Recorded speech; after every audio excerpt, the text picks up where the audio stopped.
अस्सलाम वालेकुम, मैं शाहिद हुसैन हूँ। ये वीडियो ख़ास तौर पर दुआ ज़हरा और निमरा काज़मी की बाजियाबी से मुताल्लिक जो केसेस सिंध हाई कोर्ट में ज़ेर समाअत हैं उससे के हवाले से है।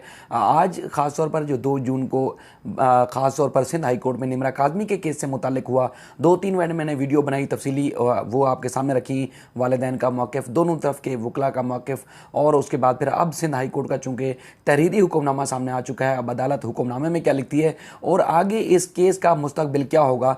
बेशुमार लोग अब ये पूछ रहे हैं कि ऐसा लग रहा है कि जैसे निमरा काज़मी के वालिदैन केस हार गए और जो मुलजिम है नजीब शाहरुख वो केस जीत गया है, यानी कि अब कुछ नहीं होगा क्योंकि जो मेडिकल रिपोर्ट है उसकी बुनियाद पर करें। ये बिल्कुल केस ख़त्म नहीं हुआ, उसकी तफसीलात और वजह सामने रखूँगा आपके। और उसके अलावा निमरा दुआ ज़हरा के हवाले से कल 3 जून को दिन 11 बजे केस की समाअत होनी है और उसमें भी बड़ी अहम पेशरफ्त हो रही हैं। लोकेशन तब्दील हो रही है, ज़ाहिर है बेशुमार चीज़ें हैं वो आपके सामने रखनी है। तो मैं चाहता हूँ सबसे पहले मैं आपको पहले निमरा काज़मी की चूँकि ताज़ा तरीन चीज़ें हैं वो आपके सामने रखूँ और उसके बाद मुमकिन तौर पर क्या क्या होने वाला है, और उसके बाद फिर जो दुआ ज़हरा के वालिद हैं उनके साथ क्या बात हुई, वो क्या मौक़िफ़ रखते हैं, और उसके बाद फिर क्या कुछ हो सकता है। सिंध हाई कोर्ट का हुक्मनामा वो आपके सामने रखते हैं। सिंध हाई कोर्ट के 2 रुकनी बेंच ने तहरीरी हुक्मनामा जारी किया है, लेकिन उससे पहले मैं मेडिकल रिपोर्ट अब डिस्प्ले पे देखेंगे। दिन में थोड़ा सा चूँकि जल्दी भी होती है और एडिटिंग की थोड़ा सहूलत नहीं होती, तो इस वजह से थोड़ी सी मुश्किल पेश आती है। तो बहरहाल ये जो रिपोर्ट है, सबसे पहले जो टाइटल है इसका वो ये है कि office of the police surgeon Karachi और एज सर्टिफिकेट लिखा हुआ है, और उसमें सिर्फ़ और सिर्फ निमरा काज़मी की डेट है और उसकी जो है नाम है, और उसके बाद फिर इसका जो है वो नंबर है सीरियल, और उसके बाद फिर ये जो लड़की का जो यहाँ पर शोहर का नाम नहीं लिखा हुआ बल्कि इनके वालिद का मोहम्मद सैयद मोहम्मद नदीम साहब का लिखा हुआ है, उनके जो वालिद हैं। और उसके बाद फिर डेट ऑफ एग्ज़ामिनेशन की है, यानी कि जिस दिन टेस्ट लिए गए वो है 31 तारीख को। चूँकि सिंध हाई कोर्ट में जब समाअत हुई थी तो अगले दिन ही अदालत ने कहा था कि इसको जो है वो चेक किया जाए, इसका जो एग्ज़ामिन किया जाए या तिबी मुआयना किया जाए, तफसीलात ली जाए, टेस्ट लिए जाएँ। उसके बाद फिर ये अरूज साहिबा हैं जो इंस्पेक्टर थी, और उसके बाद फिर मेडिकल की जो टीम है उन्होंने इनकी ना सिर्फ हाइट, वेट और सारी तफसीलात ली हैं और टेस्ट लिए हैं। तो उसके बाद फिर इन्होंने जो डॉक्टर हैं उन्होंने जो रिपोर्ट जारी की है उसके हिसाब से इन्होंने अंदाज़ा लगाया है, अंदाज़ा मतलब 100% नहीं कहा, और 17 से 18 साल अंदाज़ा लगाया है कि 17 से 18 साल इसकी उम्र है। और जो हतमी नतीजा है, यानी कि हतमी जो रिपोर्ट है उसके मुताबिक इसकी उम्र 17 साल है। चूँकि सिंध हाई कोर्ट में केस जो है वो केस था लड़की की बाजियाबी से मुताल्लिक, यानी कि यहाँ से अगवा कर लिया गया, पुलिस में मुकदमा दर्ज हुआ, उसके बाद फिर गुमशुदगी का यहाँ मुकदमा जैसे सिंध हाई कोर्ट में भी दायर किया गया था निमरा काज़मी की वालदा की तरफ से। तो उस सिंध हाई कोर्ट का जो पर्पज़ है इस केस में वो पूरा हो गया है कि यानी कि उसको बाजियाब कराया, बाजियाब कराने के बाद अदालत में पेश किया। अदालत में लड़की ने बयान दिया कि उसने आज भी जिस तरह बयान दिया और वो खुद बात करी थी, और उसके बाद फिर सारी चीज़ें सामने आ गई कि अदालत ने वो केस निपटा दिया। अगर लड़की कहती कि अगवा किया है, या उसके बाद फिर सिंध हाई कोर्ट मज़ीद डायरेक्शन दे सकती थी। अब जो इल्ज़ाम है कि अंडर एज मैरिज हुई है, तो उस पर अदालत चूँकि पहले FIR हो चुकी है कि बच्ची की उम्र पूरी नहीं थी और उसका मुकदमा जो है वो दर्ज हो चुका है, लड़के का उसमें रिमांड भी हो चुका है, तो अब वो पुलिस की कस्टडी में है। तो उसके बाद फिर अब सिंध हाई कोर्ट के पास दूसरा जवाब नहीं था कि इस केस को जारी रखे, तो इसलिए अदालत ने क्या किया कि वो केस ट्रायल कोर्ट को भेज दिया। और इसमें इस रिपोर्ट के ऊपर जो निमरा काज़मी के वालिदैन के वकला हैं अल्ताफ़ खोसो साहब, वो इसको कहते हैं कि वो चैलेंज करेंगे। इस रिपोर्ट को ना सिर्फ वालिदैन ने मुस्तरद किया है बल्कि जो वकील है उन्होंने भी मुस्तरद किया है। उन्होंने कहा कि वो तस्लीम नहीं करते, चूँकि अब मेडिकल टीम है, मेडिकल बोर्ड है, और जैसे कल भी मैंने आपको वीडियो बताया था कि लड़की की उम्र पूरी 18 साल नहीं है। माँ बाप तो कहते हैं कि 15 साल है, बार मेडिकल रिपोर्ट में जो 100% जो इंश्योर किया गया है वो कहते हैं कि 17 साल है, लेकिन 17 से 18 साल के बीच में बताया गया है।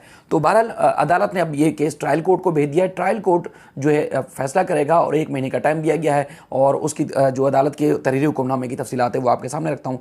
तो उसमें अदालत ने जो एक सफ़े पर मुश्तमिल जो हुक्मनामा जारी किया जस्टिस मोहम्मद इकबाल कलड़ो साहब ने और जस्टिस फैसल आगा साहब ने, वो कहते हैं कि केस के तफ्तीशी अफसर ने निमरा काज़मी की उम्र से मुतालिक रिपोर्ट पेश की।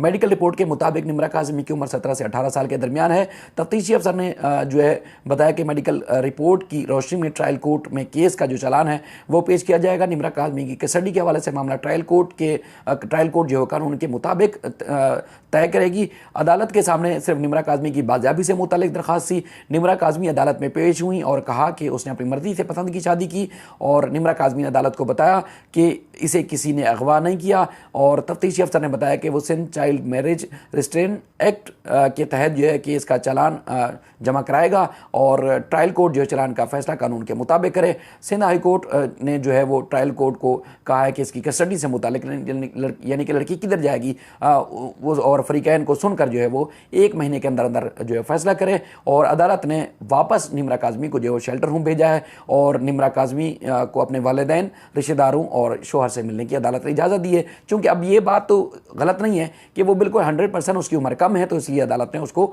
जो शेल्टर होम भेजा है। अगर उम्र पूरी होती तो ज़ाहिर है वो शोहर के पास ही अदालत उसको जाने देती, चूँकि वो खुद बयान दे चुकी है। और इसी तरह 18 साल से ज़्यादा उम्र की जो लड़कियाँ शादी करती हैं अपनी मर्जी से पसंद का जाकर निकाह कर लेती हैं, तो सिंध हाई कोर्ट में जब दरखास्त आती है तो हम कई केस रिपोर्ट करते हैं, तो उसमें जो है वो लड़कियां जब बयान दे देती हैं तो उसके बाद फिर अदालत उनको अपने शोहर के साथ जाने की इजाज़त दे देती है। तो बहरहाल अदालत ने ये केस निपटा दिया। अच्छा, दुआ जहरा के पास का मामला या वहाँ तक जाने से पहले एक दो चीज़ें आप बताता चलूँ मैं आपको कि जो नजीब शाहरुख हैं, इन्होंने ना सिर्फ वकील हायर किया है, हाई कोर्ट में भी पेश हुए मोहम्मद फारूक साहब, और उसके बाद फिर जो है वो ट्रायल कोर्ट में भी पेश होंगे, जिनका आपने इंटरव्यू भी पहले एक वीडियो में देखा होगा। और उसके बाद फिर आज 2 खवातीन जब केस की समाअत थी, तो उससे पहले मैं क्लिप दिखाऊंगा आपको, शायद या देखा होगा आपने अब तक। वो खवातीन आई, उन्होंने नकाब किए हुए थे और वो पहले बैठ के इंतज़ार करती रहीं, कोई मर्द जो है उनकी तरफ से नहीं आया। अब हमें थोड़ा सा शुबा है कि ये उनके ख़ानदान में से यानी कि तौसा या डेरा गाजी खान से वो इस केस की पैरवी के लिए आई थी। अच्छा, जब निम्रा आई तो निम्रा चल के उनके पास गई, आप उसमें मिलने की थोड़ी सी फुटेज भी देखेंगे और कुछ जाने की छोटा सा शॉर्ट क्लिप बना, और मीडिया से वो लड़ भी रही थी कि उनकी फुटेज ना बनाई जाए। अब वो थोड़ी सी मशकूक हरकत हैं। अब ये समझ नहीं आ रहा कि जिस तरह जो निम्रा काज़मी के जो वालिदैन हैं, जो जिस शुबे का इजहार कर रहे हैं, क्या वही तो नहीं है कि इन्होंने ट्रैप किया हुआ लड़की को, लेकिन वो उनसे सही मिल रही थी। और उसके बाद फिर कमरा अदालत में रही, वापस भी गई, और उसके बाद फिर सुनने में आ रहा है कुछ उनकी मीटिंग्स और मुलाकातें भी हो रही हैं। अब कौन है उसके हवाले से अब तक इस मामले में हम हतमी तौर पर नहीं कह सकते। अच्छा, एक और चीज़ कि बहुत सारे लोग कहते हैं कि शिया सुन्नी मामला है, या ये 2 लड़कियों का मामला जो है इतना हाईलाइट क्यों किया जा रहा है, इतना संगीन क्यों हो गया है, क्यों सोशल मीडिया पे इस मामले में आवाज़ उठाई जा रही है। पहले तो मैं आपको वाज़ेह करता चलूँ कि ये मामला शिया सुन्नी का नहीं है, ये माँ बाप की मोहब्बत का है। और किसी की औलाद अगर बिछड़ जाती है तो ये उनकी फेवर का है कि अगर जो लोग इंसान हैं, जिनके दिलो दिमाग में जो है कुछ इंसानियत है, तो वो उन माँ बाप के जो उनके साथ ज़्यादती हुई, जो अजियत का शिकार हैं, जो आताब का शिकार है, ये उनकी मामले को हाईलाइट किया जा रहा है। और इस मामले में माँ बाप ही जो है तामुन कर रहे हैं, तभी उनके मामले को हाईलाइट किया जा रहा है। अगर एक और केस था आज जस्टिस उमर सियाल साहब की कोर्ट में, कल भी हमने कुछ उसको फॉलो किया, यूट्यूब पे मैं नहीं कर सका, अपने बोल टीवी चैनल पे मैंने खबर चलाई थी। तो आज जब ये केस की समाअत थी, तो आज तकरीबन 5 से 6 पुलिस अफसरान को बुलाया होता है। ये मुख्तसर बात बता रहा हूँ, फिर दुआ की तरफ जा रहा हूँ। तो उसके बाद 5-6 पुलिस वालों को बुलाया होता, खातून की अदालत ने बात सुनी, और एक एक पुलिस वाले की सजनिश की जस्टिस उमर सियाल साहब ने कि मैं आपको अल्फाज में बयान नहीं कर पा रहा, यानी कि मतलब उन्होंने इंतहाई उनको सजनिश की, और जो कह सकते थे इखलाकी दायरा अख्तियार में रह के उनकी पुलिस के एहलकारों की सजनिश की, और जो मौजूद नहीं था उनके नाकाबिले ज़मानत वारंट गिरफ्तारी भी जारी की है। और उनको शर्म भी दिलाया पुलिस एहलकारों को कि अगर आपकी बेटियां, आपकी बहन, अगर आपकी कोई लापता होती या उसके साथ इस तरह ज़बरदस्ती शादी कर ली जाती, तो आप लोग क्या करते। एक खातून की किरदार कशी की जाती है, और जिसकी बेटी है, और उसके बाद फिर जिसकी बेटी चली जाती है घर से, तो उसकी भी किरदार कशी की जाती है। लेकिन जो मुल्ज़मान है उसको तहफ़्फ़ुज़ फराहम किया जाता है।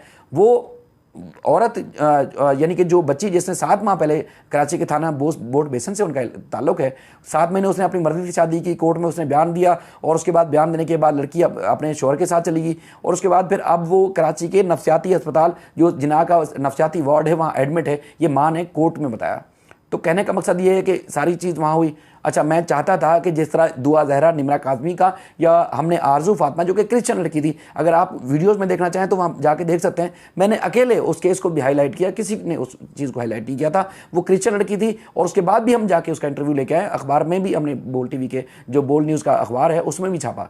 तो ये मामला वो नहीं है कि हम क्रिश्चियन और मुस्लिम और फलां चक्कर में पड़ जाएं। ये बेटियां सबकी होती हैं, चाहे वो हिंदू है, मुस्लिम है, क्रिश्चियन है, शिया है, सुन्नी है, सबकी बराबर होती हैं, बहनें सबकी बराबर होती हैं। तो बहरहाल इस इशू को हम इसलिए हाईलाइट कर रहे हैं। और उस जिसका मैं जिक्र कर रहा था, जिनका बोर्ड मिशन से ताल्लुक है, उस खातून ने मना किया और कुछ वो नाराज़ भी हुई। बहरहाल जज साहब से जाकर मेरी शिकायत भी लगाई कि देखें ये खबर चलाना चाहते हैं, बहरहाल इखलाकी तौर पर मुनासिब नहीं है कि मैं उनका नाम भी लूँ और उनकी बेटी का नाम लूँ। तो बहरहाल मैंने वो खबर ना सिर्फ चैनल्स पे बल्कि यूट्यूब पे मैं नहीं चला रहा, लेकिन पूरी डिटेल मैंने खड़े होकर केस सुना और पूरा केस समझा। चाहता तो मैं रिपोर्ट कर सकता था। अब आते हैं दुआ की तरफ। दुआ को जो मुख्तलिफ ज़राए हैं, पुलिस हुकाम से बात हो रही है मुसलसल और लगता यह है कि शायद कुछ मुआवजा हो जाए तो शायद वो सामने आ जाए। अब तक की इतलात के मुताबिक 99.9% जो है वो बाज़ाब नहीं हो सकी हैं और कल उनको अदालत में नहीं पेश किया जाएगा।